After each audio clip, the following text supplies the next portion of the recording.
김현정의 뉴스 쇼.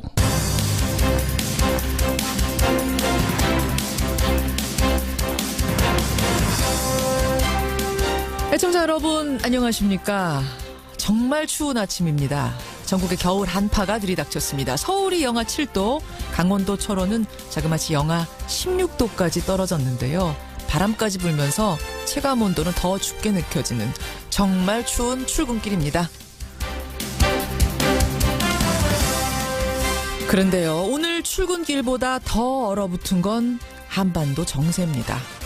이틀 전 북한의 ICBM급 미사일 도발로 그나마 피어오르려던 대화 무드는 다시 움츠러들었죠. 어젯밤 10시 문재인 대통령과 미국의 트럼프 대통령이 1시간여 동안 통화를 하면서 이 대응 방안을 논의했습니다만 대북 공조를 강화하자 정도의 원론적인 입장을 확인했습니다. 과연 우리 한반도에 따뜻한 봄은 언제쯤이나 오려나요? 금요일 아침 김현정의 뉴스쇼 출발합니다.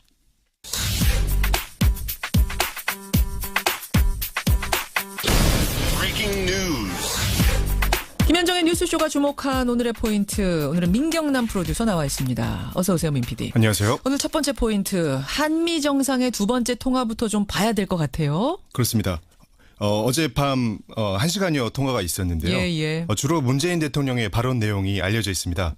문 대통령은 북한 미사일이 진전된 모습을 보인 건 분명하다. 하지만 대기권 재진입이나 핵탄두 소형화 등 핵심 기술 확보 여부는 불투명하다고 평가했습니다. 진전된 건 맞지만 핵심 기술까지는 확보됐는지는 모르겠다. 네, 이건 어떤 뜻이냐면 북한의 ICBM이 완성된 것은 아니다. 그러니까 북한에 대한 압박 과정에서 미국의 군사적 옵션을 행사하는 것은 피해야 한다는 입장으로 읽힙니다. 완곡하게 그렇게 표현을 한 거네요. 여기에 대해서 미국 트럼프 대통령 측의 반응은 뭐였습니까?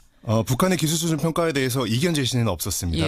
다만 첨단 군사 자산의 획득을 통해 한국의 방위력 강화를 지지한다는 입장을 전한 것으로 알려져 있습니다. 그래요. 일단은 그러니까 중국의 협조를 강력하게 구하면서 한미일 공조의 틀 속에서 대북 압박을 통해 대화를 이끌어내자라는 이 기조, 이 전략은 계속 이어지는 거라고 봐야 되는 거죠? 그렇습니다. 두 번째 통화 있었습니다. 다음 포인트는 뭔가요? 강원랜드 재수사 급물살입니다. 저희 뉴스쇼에서도 지난 9월에 강원랜드 내부 직원의 고발을 들은 적이 있지 않았습니까? 채용 문제가 심각했다는 거 여러분들도 느끼셨을 텐데 검찰 수사가 본격화되는군요. 네, 최응집 전 강원랜드 사장이 어젯밤에 구속됐습니다. 강원랜드에 재직 중이던 2012년, 2013년 강원랜드 교육생 선발 과정에서 국회의원, 지역 유력 인사 등의 채용 청탁을 받아서 면접 점수 조작을 지시했는지 등의 혐의를 받고 있습니다. 그러니까 지금까지 언론 보도를 통해서 수많이 나왔던 그 제보가 바로 이 최흥집 전 사장 때였는데 그렇습니다. 그 사장이 드디어 체포가 된 거군요. 구속이 된 거군요. 네. 또 자유한국당 염동열 의원의 지역 보좌관인 박모 씨도 구속이 됐는데요. 이 부분은 그러니까 채용 청탁을 한 당사자들에 대해서도 직접 수사를 예고하는 것이라고 볼 수 있습니다. 그러네요. 현역 의원을 포함한 50여 명에 대해 줄소환이 이루어질 거라는 관측도 나오고 있습니다. 이번 수사가 여러분 재수사입니다. 이미 한 차례 작년에 있었는데 제대로 못했다는 얘기예요. 네. 이번에는 과연 제대로 이루어질지 지켜보겠습니다. 다음 포인트요. 발리 구조작전입니다. 발리 아공 화산이 분할을 시작하면서 우리 국민들 발이 묶여 있었는데 드디어 전세기 타고 귀국 길에 올랐어요? 네네. 어젯밤 10시 30분에 우리 국민 179명이 특별기편으로 한번 귀국을 했고요. 네, 오늘 중에 700여 명의 국민이 특별전세기와 전기편 등을 이용해서 귀국길에 오를 것으로 보입니다. 지금 수송작전이 진행 중 이렇게 보면 되는군요. 그렇습니다. 특별전세기의 경우에 외교부가 운영을 주관하고 있는데 공짜는 아닙니다. 공짜인지 아닌지 궁금해하는 분들도 더러 계시더라고요. 그렇습니다. 공짜 아니고요. 네네. 탑승객들에게 적정 수준의 비용을 청구하게 된다고 합니다. 그래요. 무사히들 돌아오게 돼서 다행입니다. 마지막 포인트 하나만 더 보죠. 네, 오늘 밤 2018 러시아 월드컵에 조추점이 있습니다. 네, 세계 랭킹으로 따졌을 때 우리나라는 월드컵 본선에 진출한 32개국 중에 31등입니다. 쉽지 않은 본선 무대가 될 것 같습니다만 경우의 수라는 게 있죠. 그렇죠. 비교적 손쉬운 상대들이 같은 조에 배정되길 기도해 봅니다. 행운의 조, 행운의 조에 들기를 오늘 마지막 조추첨 소식까지 전해드리겠습니다. 민경남 프로듀서 수고하셨습니다. 감사합니다. 저희들한테 그런 환자가 여기 150여 명이 있습니다. 중증 외상센터는 분명히 말씀드릴 수 있는 건 대한민국에서는 지속 가능성이 없습니다. 최근 외상센터 문제를 해결해달라는 청와대 청원이 20만 명을 넘어서자 복지부가 또 대책 마련에 고심 중인데 안팎의 불씨는 여전합니다. 모든 한국인들이 이 의사만 바라보고 있다. 예, 귀순한 북한 병사가 의식을 회복하던 날 워싱턴 포스트가 이런 제목의 기사를 냈습니다. 수술을 집도한 아주대병원 권역의상센터 이국종 교수를 두고 한 얘기인데요. 이 귀순 병사의 치료를 계기로 권역의상센터의 열악한 환경이 세상에 알려지면서 이 현장을 그동안 묵묵히 지켜온 이국종 센터장이 더욱 화제가 되기도 했죠. 이 중증 외상센터 지원을 강화해달라는 청와대 국민청원에는요, 지금 24만 명이 넘게 서명을 하고 있습니다. 이국종 교수의 생각은 어떨까요? 오늘 직접 만나보겠습니다. 아주대병원 권역외상센터장 이국종 교수 연결을 해보죠. 이국종 센터장님 안녕하세요. 네, 안녕하세요. 저는 귀순병사가 일반실로 가고 나서 조금은 여유가 생기셨는가 보다 했는데 여전히 많이 바쁘세요. 다른 환자분들도 많으시니까요. 사실은 전화통화 잠깐 하는 것도 쉽지 않을 정도로 지금 바쁘신 거죠? 괜찮습니다. 예. 의식을 회복한 지 한 사흘 만에 일반 병실로 옮겨진 귀순병사. 지금은 어느 정도나 회복이 됐습니까? 자기 의사 표현도 잘 하고 식사를 시작을 했으니까 식사를 시작하기 전에는 내장이 워낙 파열됐었으니까요. 예. 여기 일반 병실 올라오시고 나서는 그다음부터는 이제 미음을 섭취하기 시작해서 지금은 이제 죽까지 먹고 있는 단계가 되겠습니다. 죽까지 먹을 수 있는 단계. 그러니까 이거는 의학적으로 저희는 잘 모르지만 의학적으로는 상당히 의미가 있는 단계까지 갔다는 말씀이세요. 네, 그렇습니다. 정말 다행입니다. 환자 스트레스를 낮춰주기 위해서 교수님이 직접 이야기도 좀 나누시고 영화도 보여주시고 음악도 들려주시고 뭐 이런다는 이야기를 제가 전해 들었는데 요즘은 어떤 얘기 나누세요? 아무래도 환자가 이제 낯선 곳에 갑자기 노출이 되지 않습니까? 그러면 그렇죠. 정신적 스트레스가 너무 심하다 보면은 그런 것들이 건강 상태에 영향을 굉장히 많이 끼칠 수가 있기 때문에 예. 한국에서도 뭐 너무 골치 아픈 얘기 같은 건 하지 않고 그렇죠. 환자분이 이제 TV 보고 그런 걸 좋아하기 때문에 드라마라든가 아니면 방송 프로그램 그런 얘기들 주로 합니다. 연예계 얘기를 많이 합니다. 연예계 얘기를 많이 하세요. 네, 그렇습니다. 예, 복잡한 뉴스 이런 얘기는 안 하고.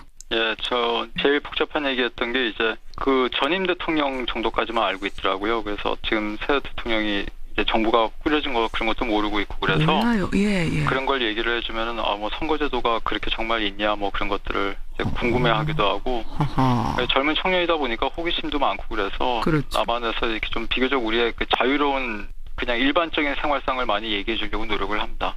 문재인 정부 들어선 걸 모르고 박근혜 전 대통령 때까지만 아는군요. 예. 그것도 참 흥미로운 면이네요. 네, 그렇습니다. 예. 사실은 이제 국민들은 처음 그 환자 상태를 들었을 때 이렇게까지 회복이 될 거라, 이렇게 빨리 회복이 될 거라는 사실 기대 못 했거든요. 교수님은 어떠셨어요? 그 처음 환자 대했을 때 그 의료진으로서. 처음에 일단 뭐 혈압도 전혀 안 잡혔고 그리고 워낙 그 다발성으로 총상을 입었고 그렇죠. 폐하고 그리고 배에 있는 내장기관, 주요 골격 부위가 워낙 심하게 손상됐었기 때문에 저희가 걱정을 많이 했습니다. 네, 걱정을 많이 했는데 저희가 혈액형을 파악할 시간이 없어가지고 일단 O형 혈액을 먼저 빨리 수혈을 해줬거든요. 혈액형 파악할 시간조차 없었어요 그때?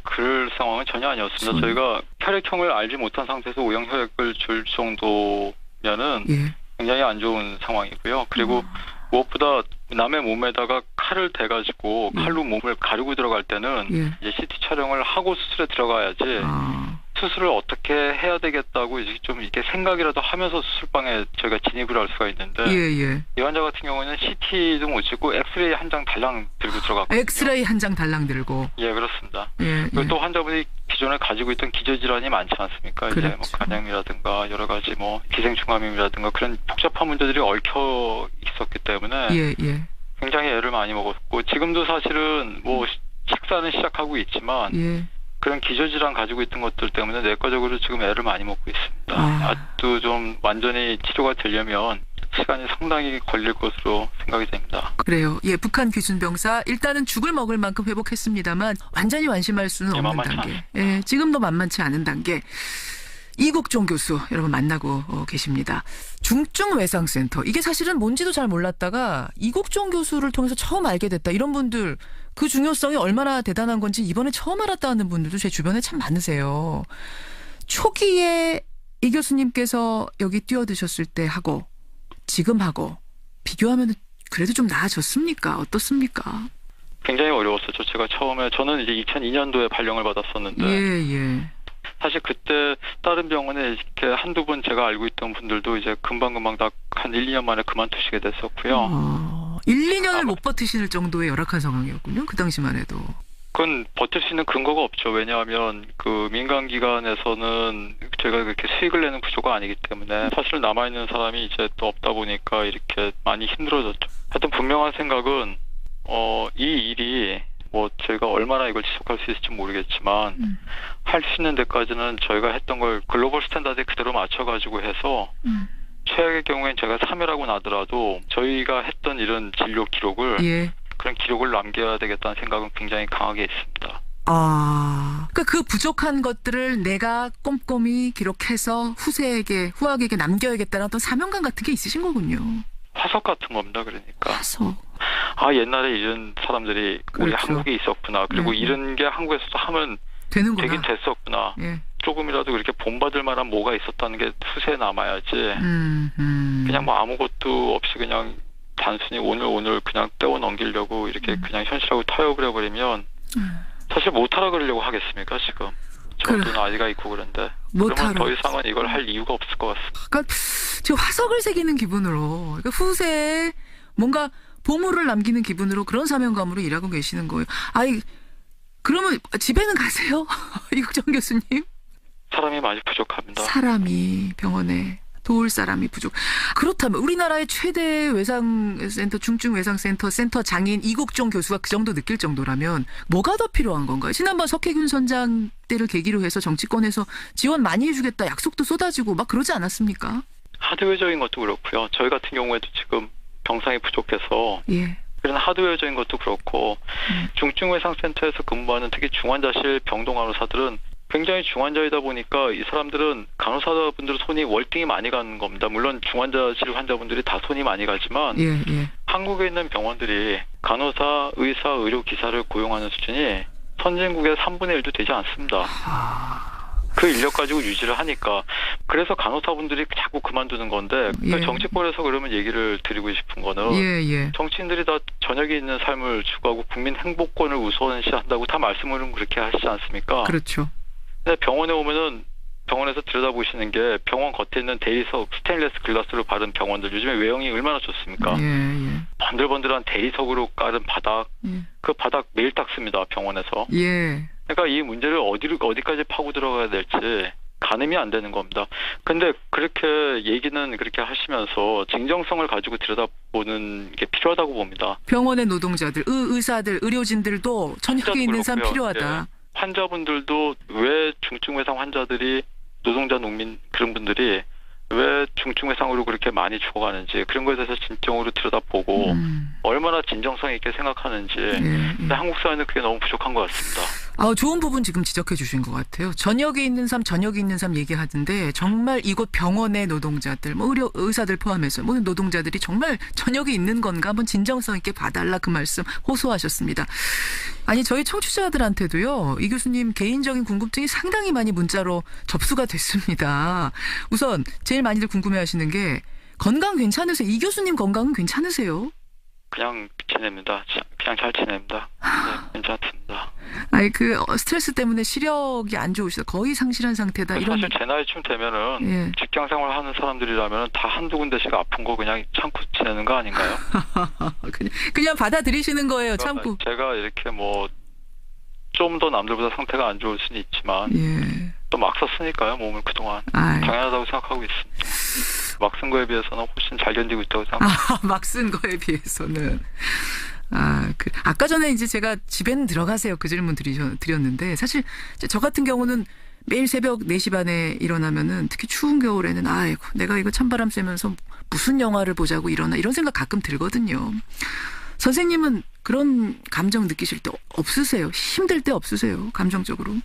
사실 직장에 출근하기 굉장히 싫은 거는 직장인들이면 아마 다 마찬가지일 겁니다. 근데 분명한 거는 누구도 저한테 강요해서 뭐 누가 저한테 총을 겨누고 이 일을 안 하면 뭐 쏘겠다든가 그런 게 아니지 않습니까? 그렇죠. 저뿐만 아니라 그건 저희 지금 중증외상센터에서 근무하는 300명 직원 모두도 다 인사발령을 받아서 온 게 아니라 저희가 자원해서 여기 온 사람들이기 때문에 물론 자원해서 왔더라도 정말 뭐 하루도 못 견디고 그만두시는 분들도 있고 간호사분들이 사중률이 극도로 심해서 뭐 35%가 막 넘어가고 그러지만 예.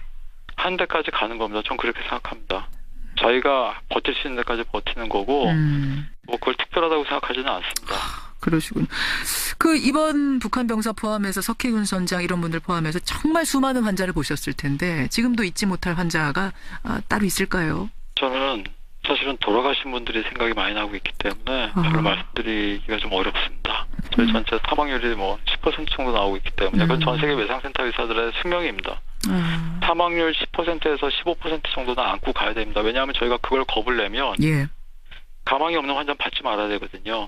사실은 제정신 가지고 의사도 사람인데 그런 사람들한테 몸에 칼을 대가지고 해체해가면서 들어가는 게 쉽지 않습니다. 그렇죠. 그렇죠. 예. 거기다 저희가 해체하는 순간 피가 품어져 올라오거든요. 예. 다 그 피를 뒤집어 쓰면서 수술을 해야 되는데 그런데 분명한 거는 그런 상황에서도 저희가 그런 안 될 가능성을 보는 게 아니라 1%라도 가능성이 있으면 무조건 열고 들어가야 되는 게 이 외상외과 의사들의 숙명 그리고 외상센터에서 근무하는 모든 의료진의 숙명 같은 거기 때문에 저희가 거기서 물러서면 안 됩니다. 어떻게든지 끝까지 정말 있는 힘을 다해야 되는데 그러다 보면은 당연히 높은 사망률은 저희가 안고 가야 됩니다.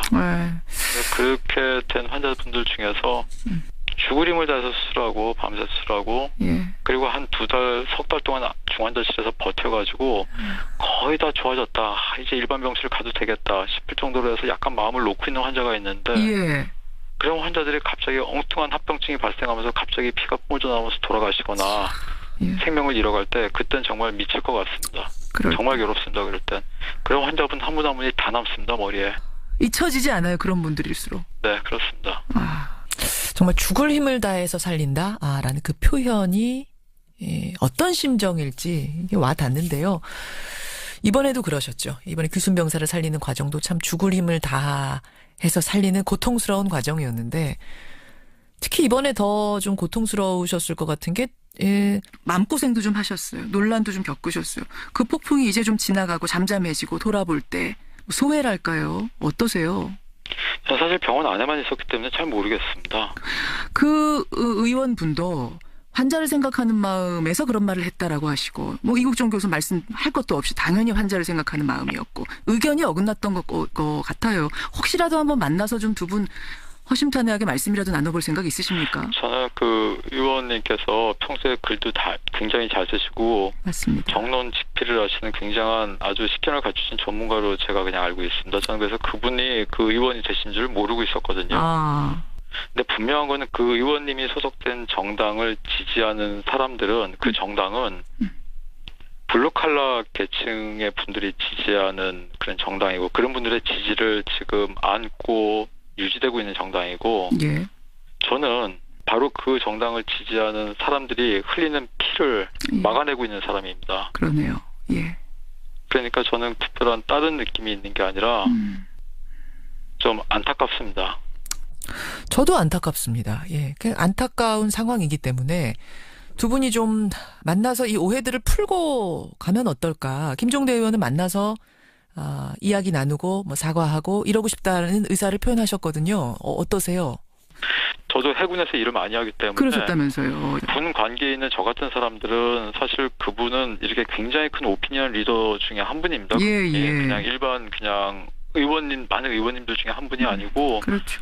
근데 좀 더 그런 문제에 대해서 좀 더 집중하셔가지고 그냥 괜히 저 같은 이렇게 막장에서 일하는 사람한테 시간 뺏기지 마시고 본인의 업무나 그런 것도 굉장히 하실 일이 많을 텐데 그리고 국회의원이 굉장히 중요한 자리지 않습니까? 한 분 한 분이 입법기관이신데 저도 잘은 모르지만 국회의원분들이 거의 시간을 분 단위를 쪼개가면서 사실은 바쁜 분들이거든요. 그럼요. 그냥 본연의 업무 잘 하셨으면 좋겠고 굳이 찾아오지 저한테 신경 너무 안 쓰셔도 될 것 같습니다. 저는 어차피 뭐 여기서 막장에서 일하는 사람이니까 전 현장에서 일하고 있으면 됩니다. 알겠습니다. 그분을 하시면 되고요. 각자 맡은 곳에서 열심히 일하자. 지금 그 말씀 하셨어요. 근데 지금 오늘 이제 우리 의료 시스템의 문제점, 권역외상센터의 힘든 점들 여러 가지를 토로하셨는데 이런 의료 시스템을 개선하기 위해서, 좀 발전시키기 위해서 혹시 정치권에서 좀 들어와서 일해달라 이런 러브콜은 안 받아보셨습니까? 그런 생각은 안 해보셨어요? 저는 정책을 만들지 않습니다. 저희 같은 사람들은 그 의료 시스템 말단에서 실제 그걸 수행하는 말단 조직에 있는 사람이지 전 정책을 만들지 않습니다. 제가 아는 굉장히 훌륭한 정치인들이 많이 계십니다.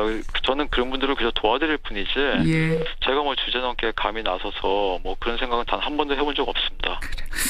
아마 이 제일 중요한 질문이 마지막 질문이 될 것 같은데요. 이국종, 인간 이국종의 꿈? 어떤 꿈 꾸세요?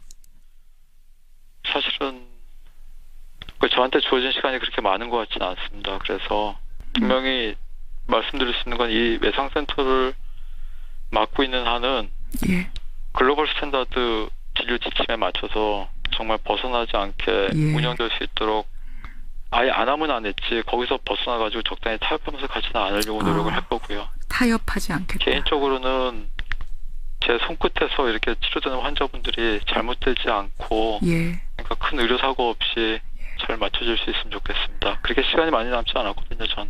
왜 이렇게 시간이 자꾸 안 남았다 그러세요? 아직 젊으신데.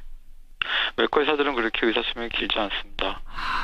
그래서 의사로서의 나의 수명. 노동을 하는 직업이기 때문에 맞아요. 체력적인 거나 아니면 하드웨어가 저희가 고장이 나게 되면 한계가 있죠. 저희는 금방 한계를 드러내게 됩니다. 그건 잘 알고 있습니다. 체력 잘 챙기시고요. 이국종 교수님. 근데 안 웃으세요? 원래 전혀 안 웃으세요?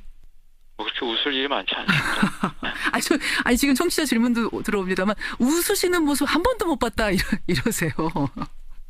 사실은 계속 긴장의 끈을 놓치면 안 되기 때문에 그래서 이렇게 주름살도 많이 져있고 그렇습니다. 저는요 이국종 교수 이 꿈꾸시는 것들이 다 잘 이루어져서 좀 언젠가 활짝 웃는 웃음소리 시원하게 한번 들었으면 좋겠는데요, 방송에서. 하여튼 감사합니다. 응원하겠습니다. 저뿐만 아니고요. 많은 국민들이 응원 보내고 있다는 거 잊지 마시고요. 환자들 최전선에 있는, 생명의 최전선에 있는 그 환자들 지금 그 사명감으로 좀 부담스러우시더라도 끝까지 살려주시는 그 일 열심히 해주시기를 부탁드리겠습니다. 오늘 귀한 시간, 정말 귀한 시간 고맙습니다. 정말 감사합니다. 힘내십시오, 교수님. 힘내십시오. 고맙습니다. 아주대학병원 권역외상센터